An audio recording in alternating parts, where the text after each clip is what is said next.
বাংলাদেশের গণতন্ত্রের জন্য এটি সুবাতাস বইবে এবং বাংলাদেশের গণতন্ত্র যেন আর কোনো ফ্যাসিবাদের দ্বারা আক্রান্ত না হয়, কোনো আগ্রাসী রাক্ষসের মুখে পড়ে এটা যেন নিঃশেষ না হয়ে যায়, তার জন্য এই বৈঠকটি আমি মনে করি একটি ঐতিহাসিক বৈঠক হবে। আচ্ছা, সারা জাতি তাকিয়ে আছে, আমরা যারা দলের নেতাকর্মী তারা তাকিয়ে আছি, সরকারের প্রধান যিনি তিনি বিএনপির ভারপ্রাপ্ত চেয়ারম্যানের সাথে সেখানে বৈঠক হবে।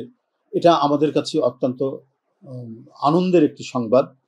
আমরা সেদিকে চেয়ে আছি আপনাদের মতো, এবং আমার বিশ্বাস এই বৈঠকটি হবে ঐতিহাসিক বৈঠক।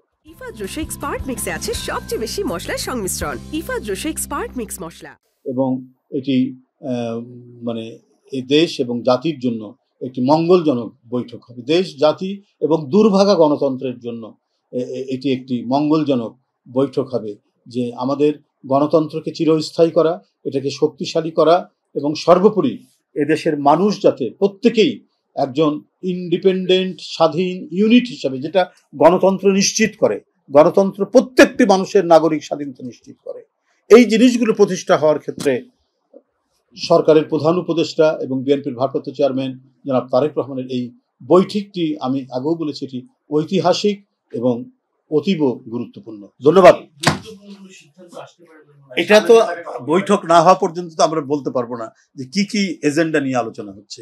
আমরা আগে বৈঠকটা দেখি, লক্ষ্য করি, তারপরে তখন আমরা কথা বলি। আমরা যুক্তি দিয়ে, আমরা আমাদের সকল ধরনের তথ্যপাত্র দিয়ে ডিসেম্বরে কেন নির্বাচনটা উপযোগী সেটি আমরা বলেছি।